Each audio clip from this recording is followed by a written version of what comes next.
नमस्कार. संतांच्या प्रत्येक अभंगात एक आर्त हाक आहे आणि सामान्यांच्या प्रश्नांची उत्तरे आहेत.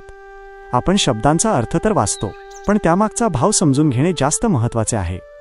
आजचा हा व्हिडिओ तुम्हाला त्या दिव्य अनुभूतीपर्यंत घेऊन जाईल. विनंती आहे की हा व्हिडिओ पूर्ण पहा आणि या विचारांच्या प्रवाहात सहभागी व्हा. संसार म्हणजे काय? तर एक अथांग पसरलेला सागर.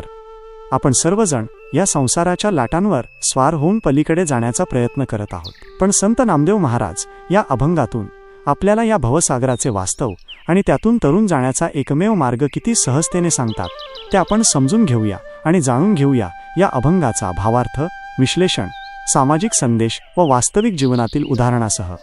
पहिला चरण. संसार सागर भरला दुस्तर, विवेकी पोहणार विरला अंत. भावार्थ, विश्लेषण. हा संसार म्हणजे केवळ सुखदुःखाचा खेळ नसून एक अथांग आणि दुस्तर असा महासागर आहे. या सागरातून पार होणे सामान्य माणसाच्या आवाक्याबाहेरचे काम आहे. इथे दुस्तर म्हणजे जिथे विजय मिळवणे कठीण आहे.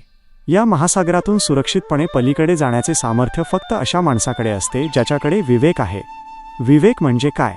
तर चांगले आणि वाईट यातील फरक समजण्याची शक्ती. दुर्दैवाने या जगात मोहाच्या मागे धावणारे अनेक आहेत, पण ज्ञानाची होडी घेऊन विवेकाने या संसाराचा किनारा गाठणारे विरळाच आहेत. सामाजिक संदेश. आपले जीवन म्हणजे एक अथांग समुद्र आहे, ज्यामध्ये संकटे, जबाबदाऱ्या आणि मोहाच्या लाटा सतत येत असतात. या प्रवासात यश मिळवण्यासाठी केवळ धावून चालत नाही, तर बुद्धीचा वापर करून विवेकाने निर्णय घेणारा माणूसच या संसाराच्या पलीकडे यशस्वीपणे पोहोचू शकतो. घाईने घेतलेले निर्णय आपल्याला बुडवू शकतात, तर संयम आणि विचार आपल्याला किनारा दाखवू शकतात. वास्तविक जीवनातील उदाहरण. एका तरुण व्यावसायिकाचे उदाहरण घेऊया. बाजारात खूप स्पर्धा असताना त्याने डोळे झाकून कर्ज काढून मोठा व्यवसाय सुरू केला नाही. त्याने आधी बाजारपेठेचा अभ्यास केला, लोकांच्या गरजा समजून घेतल्या आणि हळूहळू पावले उचलली. आज जे लोक आंधळेपणाने स्पर्धेत उतरले होते ते कर्जबाजारी झाले, पण ज्याने विवेक वापरला तो आज एक यशस्वी उद्योजक म्हणून स्थिरावला आहे. दुसरा चरण. कामाची या लाटा अंगी आदळती, नेणो गेले किती पाहून. या भावार्थ, विश्लेषण. ज्याप्रमाणे समुद्रात लाटा उठतात त्याचप्रमाणे आपल्या मनात सतत काम, वासना आणि विकारांच्या लाटा उसळत असतात. या लाटा इतक्या प्रचंड असतात की त्या मानवी मनाला विचलित करतात, थपडा मारतात. माणूस या लाटांच्या प्रवाहावर स्वार होण्याचा प्रयत्न करतो, पण त्या लाटांमध्ये तो स्वतःचे अस्तित्वच हरवून बसतो. कितीतरी लोक या विकारांच्या लाटांमध्ये वाहून गेले आहेत, तरीही आपण त्यातून काहीच शिकत नाही. हा अहंकार आणि वासनांचा प्रक्षोभ माणसाला स्वतःच्याच मस्तीत बुडवून टाकतो. सामाजिक संदेश. मानवी इच्छा आणि वासना काम या समुद्राच्या लाटांप्रमाणे आहेत. त्या एकदा उठल्या की आपल्याला श्वासाची उसंतही घेऊ देत नाहीत. आपण जेव्हा भौतिक सुखांच्या मागे धावतो तेव्हा हे विसरतो की अशा इच्छांच्या पूर्ततेसाठी आयुष्य किती वेगाने संपत चालले आहे. क्षुल्लक इच्छांच्या मागे धावताना आयुष्याचे मौल्यवान क्षण आपण गमावत आहोत. वास्तविक जीवनातील उदाहरण. आजच्या सोशल मीडियाच्या युगात हे स्पष्ट दिसते. नवीन फोन, महागड्या गाड्या किंवा दिखाऊपणाच्या मागे धावणारे अनेक तरुण आज आपल्या आरोग्याकडे आणि कुटुंबाकडे दुर्लक्ष करत आहेत. काही वर्षांनी जेव्हा ते मागे वळून पाहतात तेव्हा त्यांना कळते की त्यांनी ज्या भौतिक गोष्टींसाठी कष्ट केले त्या क्षणभंगूर होत्या, पण त्यांनी गमावलेला वेळ आणि कुटुंबासोबतचे प्रेमाचे क्षण मात्र परत आले नाही. तिसरा चरण. भ्रम हा भोवरा फिरबी गरगरा, एक पडिले धरा 84. भावार्थ, विश्लेषण. संसारातला सर्वात मोठा शत्रू कोणता असेल तर तो म्हणजे भ्रम. हा भ्रम एखाद्या भोवऱ्यासारखा असतो. ज्याप्रमाणे समुद्रातल्या भोवऱ्यात सापडलेली वस्तू बाहेर पडू शकत नाही, तसाच माणूस मी आणि माझे या भ्रमाच्या भोवऱ्यात गरगर फिरत असतो. या चक्रात अडकल्यामुळे माणसाला सत्याचे दर्शन घडत नाही. जो या भ्रमातून बाहेर पडू शकत नाही तो जन्माच्या आणि मृत्यूच्या म्हणजेच 84 लक्ष योनींच्या फेऱ्यात पुन्हा पुन्हा अडकत राहतो. हे भवचक्र थांबवणे केवळ नामस्मरणामुळेच शक्य आहे. सामाजिक संदेश. अज्ञान आणि चुकीच्या धारणा हा एक असा भोवरा आहे जो आपल्याला एकाच जागी गरगर फिरवत ठेवतो. आपण मी, माझे आणि अहंकार यात इतके अडकतो की जीवनाचे खरे ध्येय विसरून जातो. जेव्हा आपण सत्याचा विचार करत नाही तेव्हा आपण केवळ दुःखाच्या चक्रात अडकतो आणि आयुष्यभर संघर्षच करत राहतो. वास्तविक जीवनातील उदाहरण. एका मध्यमवर्गीय कुटुंबातील व्यक्तीचे उदाहरण पहा. ती व्यक्ती आयुष्यभर पैसा म्हणजे सर्वस्व या भ्रमात राहिली. मुलांचे संस्कार, आरोग्याची काळजी आणि नातेसंबंधातील जवळीक यांकडे त्यांनी पूर्ण दुर्लक्ष केले. म्हातारपणी जेव्हा पैसा असूनही त्यांना एकाकीपणाचा सामना करावा लागला तेव्हा त्यांना समजले की हा पैशाचा भ्रम त्यांना केवळ एका चक्रात फिरवत होता आणि त्यांनी जे कमावले ते त्यांना सुखी करू शकले नाही. चौथा चरण. नावाड्या विठ्ठल भवसिंधू तारू, भक्ता पैलपारू उतरितो. भावार्थ, विश्लेषण. आता प्रश्न पडतो की इतक्या मोठ्या सागरातून, या लाटांमधून आणि भोवऱ्यातून बाहेर कसे पडायचे. इथे संत नामदेव महाराज एक आशेचा किरण देतात. या संसाररूपी जहाजाचा नावाडी साक्षात विठ्ठल आहे.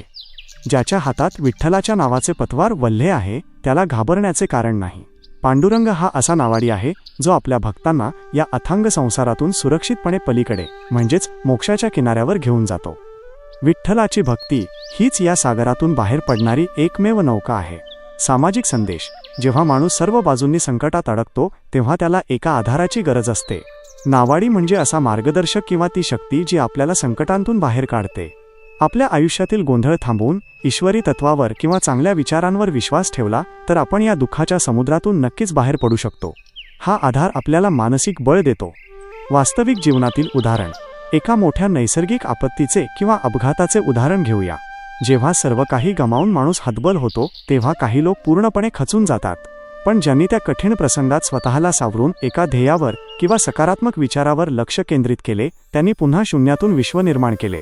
त्यांना मार्ग दाखवणारा नावाडी तो त्यांचा आत्मविश्वास आणि ईश्वरावरचा विश्वास होता. 5वा चरण. नामा म्हणे नाम स्मरा श्रीरामाचे, भय कळी काळाचे नाही. तुम्हा भावार्थ विश्लेषण. शेवटी संत नामदेव महाराज स्वतःचा अनुभव सांगत आहेत. ते म्हणतात, जर तुम्हाला या दुस्तर संसारातून विकारांच्या लाटांपासून आणि जन्ममृत्यूच्या चक्रातून सुटका करून घ्यायची असेल तर अखंड श्रीरामाचे किंवा विठ्ठलाचे नामस्मरण करा. नामस्मरणात इतकी ताकद आहे की त्यामुळे मृत्यूचे किंवा काळाचे भय उरत नाही. ज्याच्या मुखात भगवंताचे नाव आहे त्याच्यावर काळही विजय मिळवू शकत नाही. नामस्मरण हेच जीवन नौकेचे पतवार आहे जे तुम्हाला ध्येय गाठून देईल. सामाजिक संदेश. आयुष्यात शांतता हवी असेल तर सातत्याने चांगल्या गोष्टींचे, सत्याचे आणि ध्येयाचे स्मरण ठेवा. श्रीराम हे येथे मर्यादा आणि न्यायाचे प्रतीक आहे. जेव्हा आपल्या विचारांत स्पष्टता असते आणि आपण नीतिनियमांनुसार चालतो तेव्हा भविष्याची किंवा अपयशाची भीती आपल्याला स्पर्शही करू शकत नाही. सत्य आणि नीती हेच संकटातून वाचवणारे कवच आहे. वास्तविक जीवनातील उदाहरण. एक प्रामाणिक सरकारी अधिकारी. त्याला अनेकदा दबावाखाली चुकीची कामे करण्याची ऑफर मिळते, पण तो त्याच्या कर्तव्याला आणि तत्वांना स्मरून वागतो. आजूबाजूच्या भ्रष्ट वातावरणात तो एकटा पडतो तरीही तो घाबरत नाही. त्याला भीती वाटत नाही, कारण तो जाणतो की जोपर्यंत तो सत्याच्या मार्गावर आहे तोपर्यंत त्याचे कोणीही काहीही वाकडे करू शकत नाही. त्याला कायद्याची किंवा लोकांची भीती नाही, कारण त्याचे आचरण शुद्ध आहे. युवा पिढीसाठी अभंगाचा संदेश. आयुष्याच्या या धावपळीत जिथे सोशल मीडियाच्या चकचकाटात आपण हरवून जातो तिथे आपल्या बुद्धीचा वापर करणे सर्वात महत्त्वाचे आहे. अभंगात म्हटल्याप्रमाणे विवेकी पोहणार विरला. याचा अर्थ असा की गर्दीच्या मागे न धावता आपल्या आयुष्यात काय योग्य आणि काय अयोग्य याचा विचार करणारा माणूस आजच्या काळात दुर्मिळ होत चालला आहे. तुमच्या आयुष्यात येणारी काम म्हणजेच तुमच्या इच्छा, महत्त्वाकांक्षा आणि मोह या लाटांसारख्या आहेत. त्या तुमच्यावर आदळणारच, पण त्या लाटांमध्ये वाहून न जाता स्वतःचे एक स्वतंत्र व्यक्तिमत्व जपून त्या लाटांवर स्वार होणे हेच खरे कौशल्य आहे. आजची तरुण पिढी अनेकदा भ्रम किंवा भोवऱ्यात अडकते. कधी करिअरची चिंता तर कधी भविष्याची भीती. या भोवऱ्यात न अडकता स्थिर राहणे हेच यशाचे गमक आहे. तुम्हाला या सागरातून पार नेणारा एक नावाडी हवा असतो. हा नावाडी म्हणजेच तुमचा मार्गदर्शक, तुमचा आत्मविश्वास किंवा तुमची सकारात्मक ऊर्जा. जेव्हा आपण आपल्या कामावर आणि ध्येयावर पूर्ण निष्ठेने लक्ष केंद्रित करतो तेव्हा आपण संकटाच्या पार नक्कीच जातो. शेवटी नाम स्मरण्याचा अर्थ असा आहे की तुम्ही कोणत्याही क्षेत्रात असा तुमच्या कामात पूर्णपणे समर्पित राहा. तुम्ही जे कार्य करत आहात त्या कार्याप्रती असलेली निष्ठा हीच तुमची खरी शक्ती आहे.